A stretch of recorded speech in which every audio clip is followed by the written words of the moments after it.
کتنا حساب دے سکیں گے؟ سب جانتے ہیں تشریف لائیں گے قانون کے تحت کام ہوگا. میں آرزوؤں میں مر جاؤں کہ میں ان کے خیمے میں بیٹھوں، لیکن اگر تیار نہیں ہوا تو نہیں بیٹھ پاؤں گا. مجھے تیاری کرنی ہوگی. آپ اپنا حساب لیجئے، ہم اپنا حساب لیں. نہیں ہوتا نہ ہو.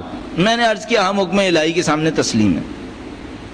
زیادہ سے زیادہ اپنے مولا سے کہیں گے کہ مولا آپ کی آرزو میں مر رہے ہیں، اور تو کچھ نہیں کہیں گے. زیادہ سے زیادہ اس مولا سے کہیں گے کہ مولا اگر تشریف لے آئیں ہمارے اوپر احسان ہوگا. ہاں یہ کہ ہمیں تیاری کرنی ہوگی، اور جس چیز کی سب سے زیادہ تیاری کرنی ہوگی وہ یہ کہ کتنا اپنی جان ان کے قدموں پر نثار کر سکتے ہیں. میں دولت دینے کی بات نہیں کر رہا ہوں، پیسے دینے کی بات نہیں کر رہا ہوں، گھر دینے کی بات نہیں کر رہا ہوں، جان کی بات کر رہا ہوں. جان دینے کی تیاری کیجئے. آپ اور ہم اس قابل ہو جائیں کہ مولا ارشاد فرمائے یہاں خون بہا دو، تو پھر ہمارے اندر تردد نہ رہے، خون بہا دیں. یعنی وہ جو جملہ کہتے ہیں، یہ بعض شاعر حضرات بڑے خوبصورت جملے کہتے ہیں مولا آپ کا پسینہ نہیں بہنے دوں گا، پہلے اپنا خون بہا دوں گا. یہ شاعر ایک شاعر کہا کرتا تھا. اس طرح تیاری کر لیجئے کہ مولا آپ کا پسینہ نہیں بہنے دوں گا، پہلے اپنا خون بہاؤں گا، تب آپ کے پسینے کی باری آئے گی. اتنی تیاری کر لیجئے کہ ہم اور آپ ان کے سامنے فخر سے کہہ سکیں کہ مولا ہم غافل نہیں تھے، ہم تیار ہیں. اس امتحان کے لیے تیار رہیے. اپنے وجود کے اندر اس کو سمو لیجئے کہ آپ نے کچھ کرنا ہے، اور یہ وہ چیز ہے جس کی آپ اور میں آرزو کر رہے ہیں، یہ وہ چیز ہے جس کے لیے میں اور آپ تڑپ رہے ہیں.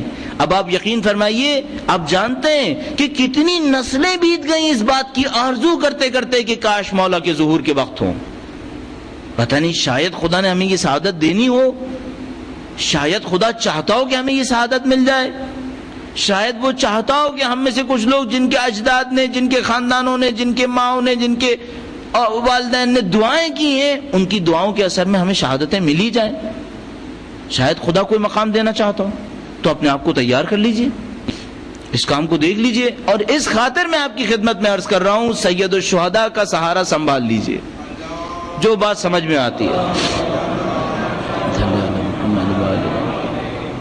اب تک جو چیز سمجھ میں آتی ہے، میں بار بار عرض کرتا ہوں، میری عقل ناقص میں جو کچھ آتا ہے وہ میں بول دیتا ہوں.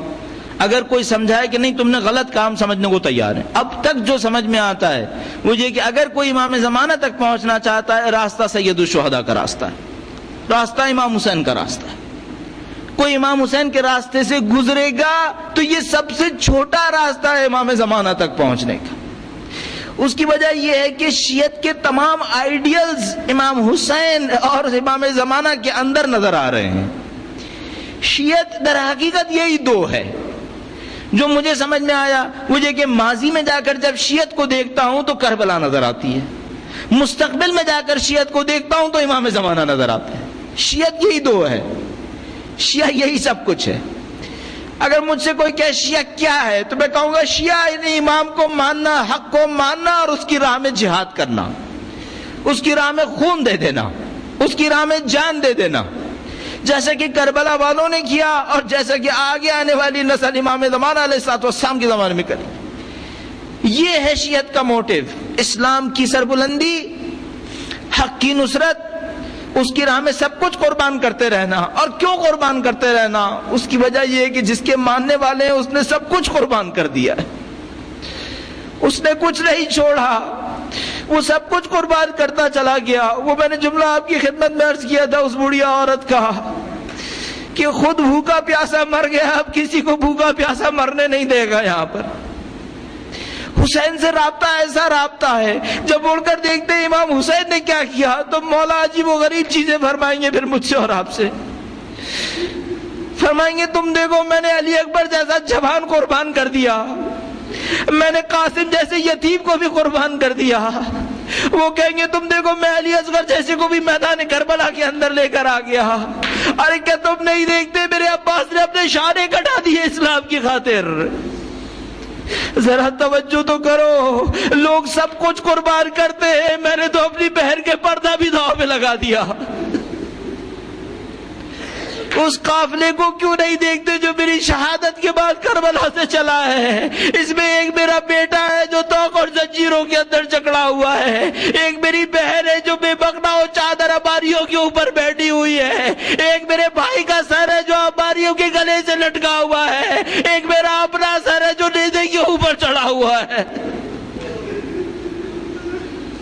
یہ حسین کی قربانی ہے، یہ حسین کا منظر ہے، یہ فاطمہ کے لال کی قربانی ہے۔ اب ذرا پیچھے مڑ کے جاؤ اور اپنے آپ سے کہو، جب کل سیدہ کے سامنے کھڑے ہوں گے، سیدہ کہے گی تم نے دیکھا میں نے کتنی قربانیاں دی ہے، میں نے بھرا گھر لٹا دیا، میں نے حسن کو قربان کر دیا، میں نے حسین کو قربان کر دیا، ارے اگر تم سمجھ پاؤ میں نے محسن کو بھی قربان کر دیا۔